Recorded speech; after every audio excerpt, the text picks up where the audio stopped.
Testimony you're about to give, show me the truth, the whole truth, and nothing but the truth, so help you God. I do. Lower your right hand and have a seat. State your first and last name with spelling the both for the courts. Felicia Fry, F as in Frank, E-L. And you need to get closer to the microphone. I'm sorry. You need to take your mask off. Okay.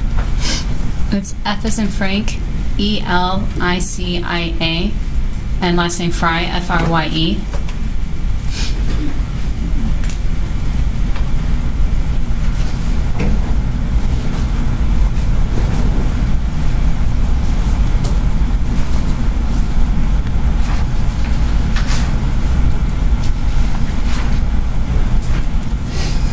Good afternoon, Ms. Fry. Hi, Mr. Dutcher.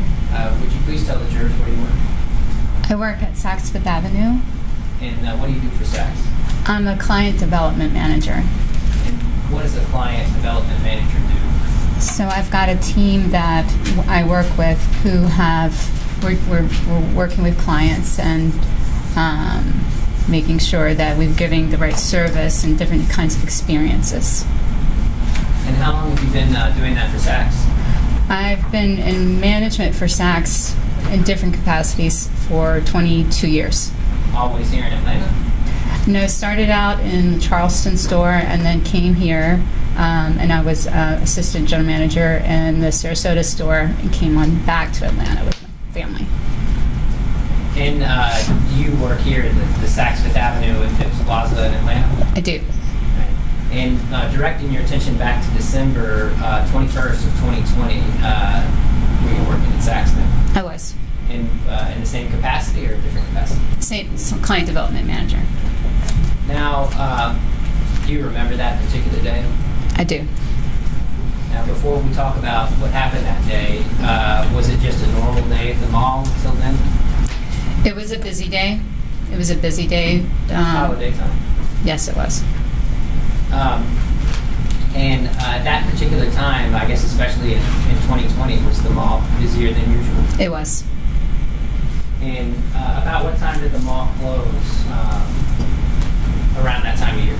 During that holiday season, our store would have closed at 8 p.m. Now, when the store is getting ready to close, can you sort of walk the jurors through what it's like to sort of close the mall and get the customers that are still paying for their merchandise out of the mall? Right. So what we would do is we aren't allowing more customers to come in, but we're making sure the customers that are in the store have service, and then basically manning the doors that clients would need to go out of and make sure they're able to get access out of it. So one of my jobs would have been at the end of the night to move around and make sure I understand what's happening on the level I'm on, which happened to be the main level for that night. And then, you had coworkers that were working with you that night? Yes, Amanda Johnson was with me that night. And were y'all kind of responsible for maybe ushering people in and out at closing time?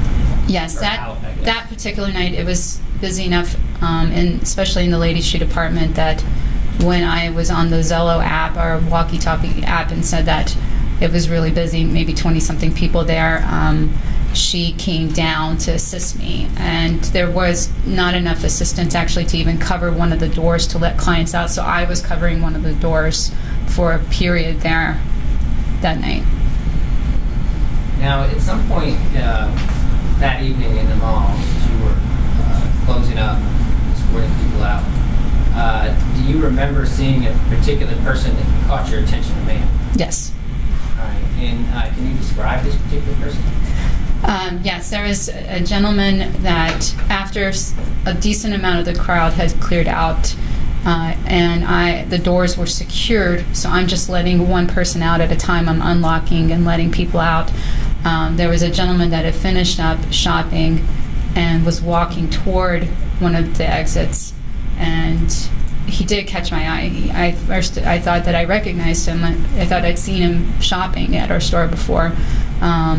Light-skinned black male with dark eyebrows. He has like a strong nose, like a prominent nose, and he looked familiar to me. But he also had other things that just caught my eye. He had on a sorry. Oh, like keep what? going. Go ahead. Yeah, like a belt that was like stones, like rhinestones or something like that. Some kind of a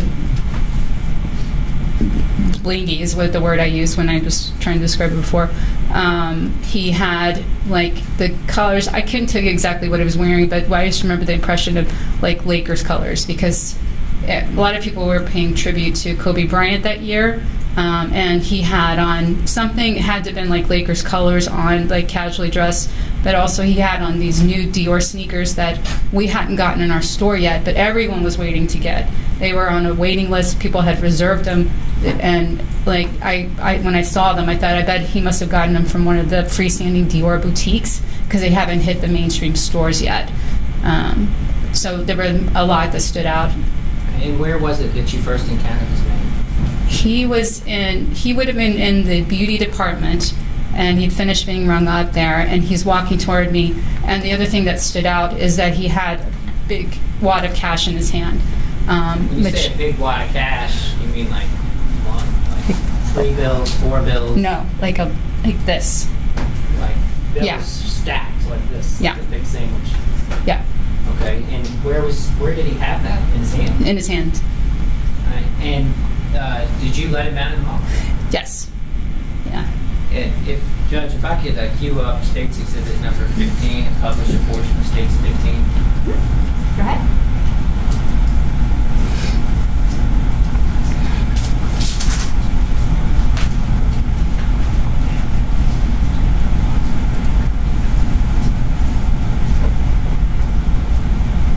This is State's Exhibit number 15, the interior video surveillance that Chad Harris authenticated. Pause it there, please.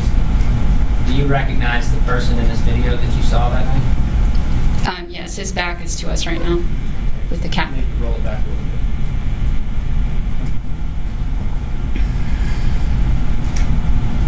Okay. Would you identify him in the video for the jury? Yes, that's the same person. Okay, and just so we know who you're talking about on the screen. I'm sorry. They It's behind you too. oh, didn't know. Yeah, if you don't, you can stand up. That one. Okay.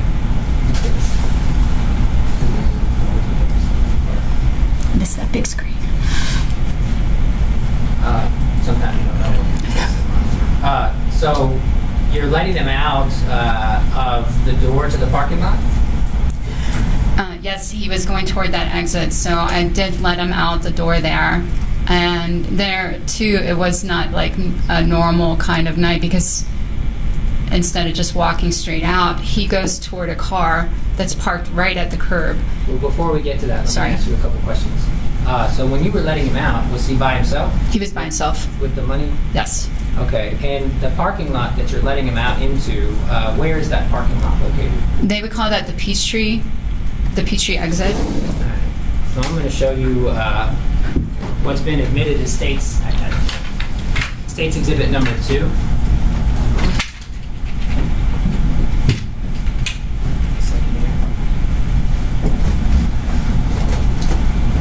Okay. Do you recognize what we're looking at here? Yes.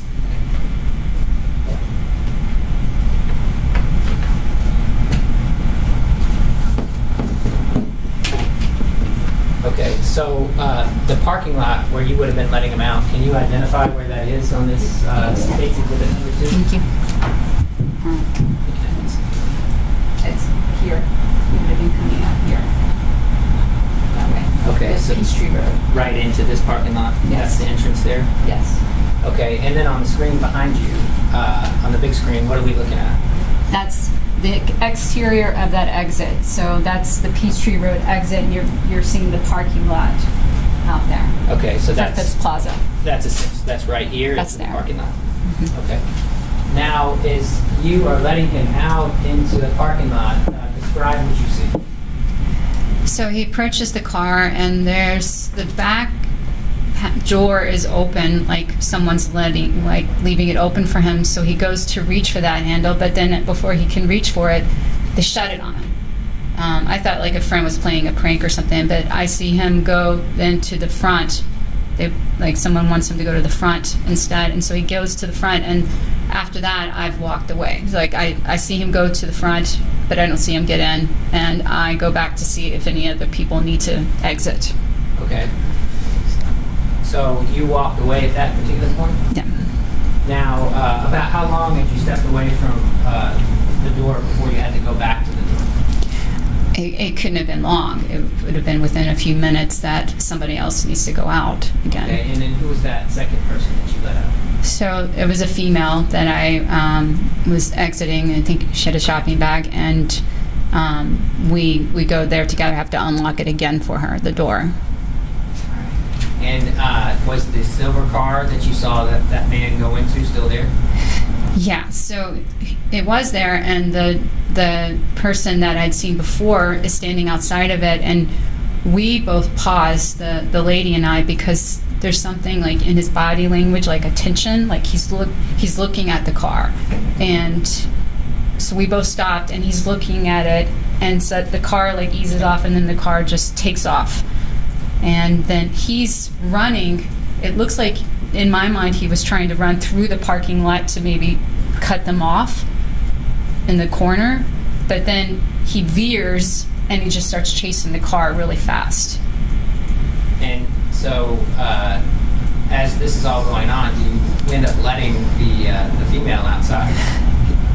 So I see her. I'm watching her to see, whether she's trying to come back in or not, because it felt like there was something going on. But what she does is she calls out to the rest out there in the parking lot, "Hey, y'all, did he get robbed?" And then people are saying, "He got robbed." People are shouting, "He got robbed, he got robbed." And then some people are running one way and some people are running another way. She continues to walk out into the parking lot. So, And if you look behind you, Yeah. I think you'll be able to see we're playing States Exhibit 15.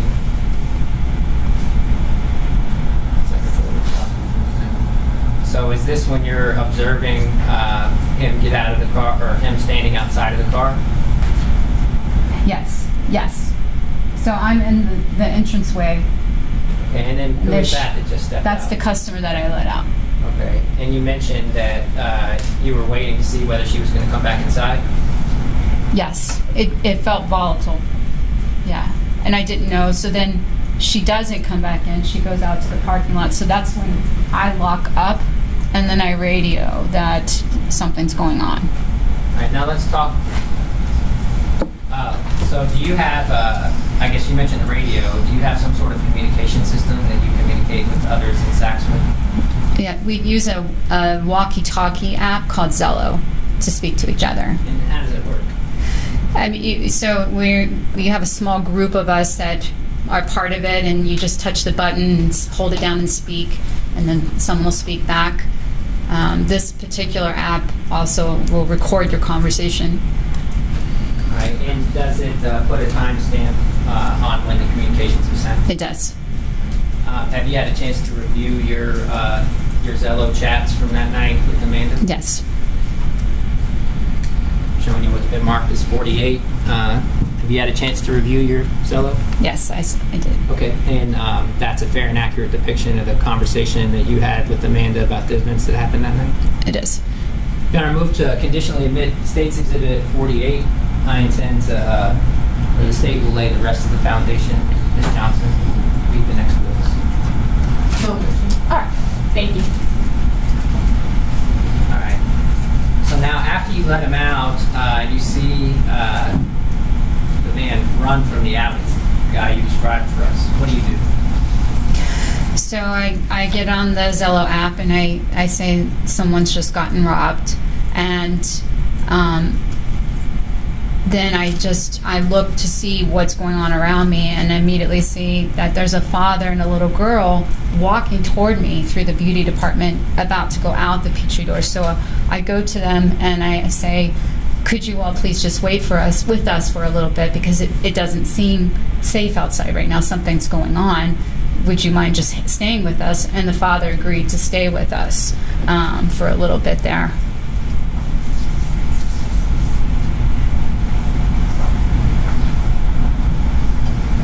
Judge, permission to bring up State's Exhibit 16 and publish a portion of that exhibit. Okay.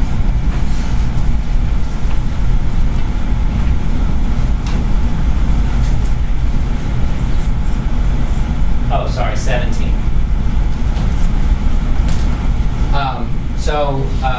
After addressing the father and his daughter about going out into the parking lot, did you have occasion to come back to the front door? I did once. I had spoken to them and I knew they were going to stay and there was no one else around. I came back just to see what was going on, had things settled down or not. There were more people out there than normal for a closing night, and most times it just clears out. So just checking on it. By then, Amanda Johnson, the other manager, had made her way over because she'd heard me on the walkie-talkie app and was there too. So at the time that happened, you went on your Zello app, and did you say that there had been a possible robbery? Yeah, that's when, after I had locked up, I said there was a possible robbery, and then I approached the father and daughter. Yeah. And so after you addressed the father and daughter, did you go back to the door? So I went back to the door and was looking out with Amanda, and I had just gotten back to the door, and the same person that I guess got robbed is running, it's just full out back to the doors again, and starts pounding on them. Where are you at the time that he is pounding on the door? I'm just inside the entrance. Okay. Yes. And do you see that behind you? Can Yes. you identify where that would be in State's Exhibit 17? I can see one person here. I would have been here. I don't know if that's Amanda or me, but I would have been right in there. Okay. And did you have an opportunity to see him when he came up to the door? Mhm.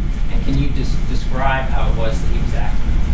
Yeah, he was wild. He was just like desperate. He wanted someone to do something when he came up to our doors, and he said he'd gotten robbed. Now, just so I can understand, when you said he was wild, was it such that it was affecting the emotional state of the other people that were still inside SAPS? Objection, Your Honor. Speculation. Sustained. Rephrase. Okay. Did anyone else that was within the store at that particular time have any emotional reaction? Yeah. So after he was doing that, and we said we're gonna go get you help. I asked for police on the Zello app, and then we together got the security guard, told him what was going on, so that he has radio communication. He can start, getting us the help that we need. But the father was waiting for me when I was done with that, and his little girl is crying so hard, and he's frightened, and he said, "Just get me out of here. Like I find a way to get me out of this building." Was there anybody else in the store that was also affected? Yeah, there was still an associate in shoes that was upset. Later on, I saw she had been crying, and there was an associate from beauty that actually just stayed in the stockroom until she felt like she could get to her car. Now, at the time where he came back to the door and was displaying this demeanor, did you leave the front door to assist other customers? So the only instances was for me to go and intercept the father and the daughter, and then I saw him pounding, and then after we go to tell the security guard, the father wants out, and then I'm with him trying to find a different entrance. He said that he thought he could make his way. Don't say what the father told you. I'm sorry, I don't even know what it is. I should. You're fine. You're fine. fine. Just so we don't want you to testify to statements made by other people who are not here in the court right now. Got it. Okay, so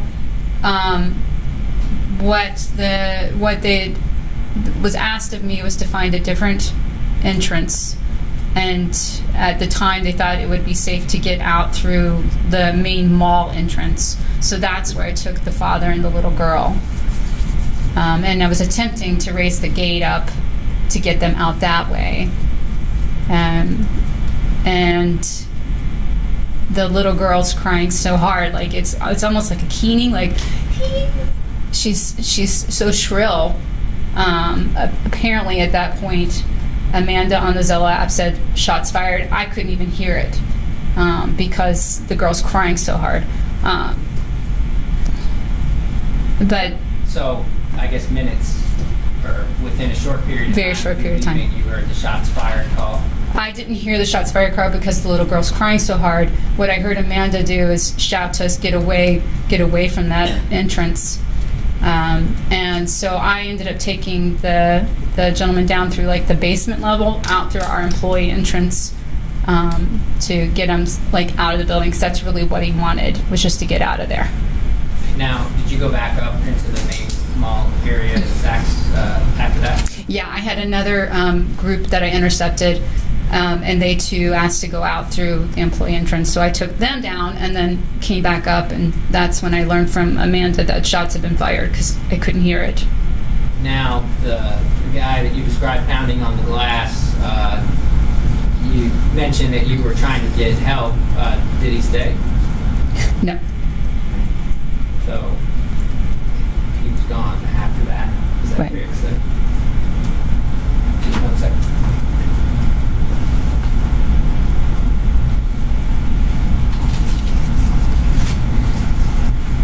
I'm going to direct your attention back behind.